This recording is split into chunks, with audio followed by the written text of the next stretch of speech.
Hello बच्चों, तो चलिए इस प्रश्न को पढ़ते हैं। बिंदुओं 2, 3, 4 व 6, 7, 8 को मिलाने वाली रेखा को समद्विभाजित करने वाले तल का समीकरण है। तो यहाँ पर देखो, हमें चारों विकल्पों में से सही विकल्प का चयन करना है।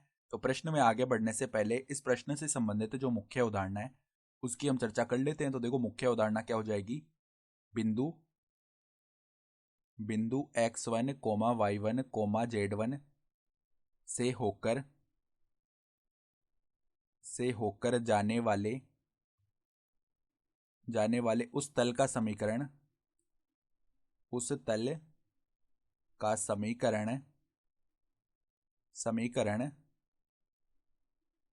जिसकी जिसके जिसके लंबवत रेखा के दिक अनुपात क्या हो, ए कोमा बी कोमा सी हो। तो देखो, अगर हम उस समतल को पी बोल रहे हैं ना, तो उसका समीकरण कार्तीय रूप में कैसे लिखते हैं। ए गुणा में x minus x one plus में बी गुणा में y minus y one plus में सी गुणा में जेड माइनस जेड वन, ऐसे लिखते हैं। उसके समीकरण को बराबर में लिखते हैं 0। ठीक है। तो अब देखो, हमें सवाल के हिसाब से क्या बताया हुआ है कि यहाँ पर मान लो ये कोई बिंदु है ए, इसके निर्देशांक हम बोल लेते हैं 2, 3, 4 है। यहाँ पर कोई बिंदु है बी, इसके निर्देशांक हमें कितने दिए हुए हैं, 6, 7, 8। अब एक समतल है जो क्या कर रहा है, देखो इनको मिलाने वाली ये जो रेखाखंड है ना, यानी ए बी रेखाखंड है, इसको समतल दो बराबर भागों में बांट रहा है। तो मान लो कुछ इस प्रकार का समतल आएगा। ठीक है। यानी ये जो समतल है ना, ये इसको दो बराबर भागों में बांट रहा है। यानी ये जो भाग है ना, ये इस भाग के बराबर आएगा। यहाँ पर कोई बिंदु सी मान लेते हैं। तो हम देख पा रहे हैं चित्र से कि अगर ये समतल इस रेखाखंड ए बी को दो बराबर भागों में बांटेगा ना, तो यहाँ पर ये जो ए सी है ना, सी बी के बराबर आएगा। इसका मतलब क्या हो जाएगा कि बिंदु सी जो है वो ए बी का मध्य बिंदु आएगा और बिंदु सी जो है ना वो समतल पर ही आएगा। ठीक है। तो अब देखो, यहाँ पर पहले हम क्या करते हैं, सी बिंदु के निर्देशांक निकाल लेते हैं। ठीक है। लेकिन सबसे पहले हम क्या करेंगे, जो रेखाखंड ए बी है ना उसका समीकरण लिखेंगे। तो उसका समीकरण देखो कैसे लिखते हैं कार्तीय रूप में। रेखा का समीकरण लिखने के लिए जो ए बी रेखाखंड है उसका समीकरण कैसे लिखेंगे, हमें देखो एक तो बिंदु चाहिए और दिक अनुपात चाहिए। ठीक है। तो बिंदु तो हमारे पास दो दो हैं, तो कोई सा भी बिंदु ले लेते हैं। जैसे कि हमने 2, 3, 4 ले लिया, तो x माइनस में x1 यानी x माइनस 2 बट्टा में दिक अनुपात लिखेंगे। तो देखो, दिक अनुपात के लिए हमारे पास दो बिंदु मौजूद हैं रेखा पर। ठीक है। तो हम क्या करते हैं, यहाँ पर x2 माइनस x1 करेंगे।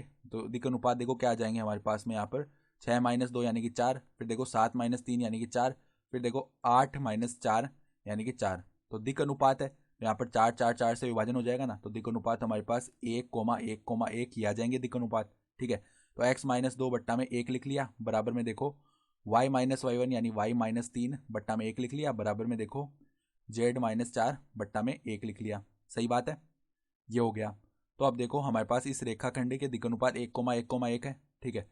अब ये जो समतल है ना, इस पर बिंदु सी आ रहा है। तो बिंदु सी के निर्देशांक हम कैसे लिख सकते हैं, बिंदु सी क्या आ जाएगा, ए बी का मध्य बिंदु ही तो है। तो मध्य बिंदु हम कैसे याद करते हैं, x1 प्लस x2 बट्टा दो, कोमा y1 प्लस y2 बट्टा दो, कोमा z1 प्लस z2 बट्टा दो। तो यहाँ पर देखो 2 प्लस में 6 बट्टा दो, यानी कि देखो क्या बनेगा यहाँ पर 2 प्लस में 6 बट्टा दो, कोमा में देखो यहाँ पर y1 प्लस y2 बट्टा दो, यानी 3 प्लस में 7 बट्टा दो,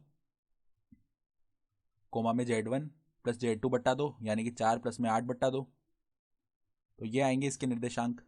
तो यहाँ पर देखो इसके निर्देशांक क्या हो जाएंगे, देखो यहाँ पे 8/2 यानी कि 4 आ गया, 3 + 7 यानी कि 10/2 यानी 5 आ गया, फिर 4 + 8 12/2 यानी कि 6 आ गया। तो ये हो गया बिंदु सी के निर्देशांक। तो अब देखो, हमें ये भी पता है कि अगर ये समतल जो है इस रेखाखंड ए बी को समद्विभाजित कर रहा है, तो ये जो ए बी रेखाखंड होगी ना, ये क्या होगी, इस समतल के लंबवत भी होगी। ठीक है। तो अगर लंबवत होगी ना इस समतल के, इसका मतलब क्या है, हमें क्या चाहिए, किसी भी समतल का समीकरण लिखने के लिए उस पर स्थित कोई भी एक बिंदु चाहिए और उसके लंबवत रेखा के दिक् अनुपात चाहिए। तो अब इस समतल की जो लंबवत रेखा है वो ए बी रेखाखंड है। ठीक है। तो उसके दिक् अनुपात हमें पता है और समतल पर स्थित बिंदु सी के निर्देशांक भी आ चुके हैं। तो अब देखो, समतल को अगर पी बोल रहे हैं तो पी का समीकरण क्या आ जाएगा, पी का समीकरण लिखेंगे ए गुणा में x माइनस x1।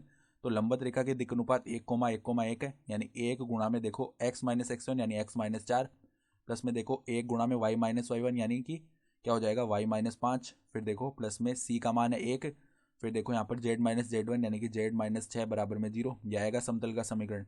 यानी कि देखो x-4 प्लस में y-5 प्लस में z-6 बराबर में 0। तो अगर हम इसे सही से लिखें तो देखो x plus y plus z. ठीक है।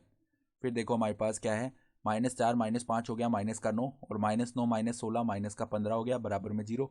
ये बन जाएगा समतल का समीकरण। सही है।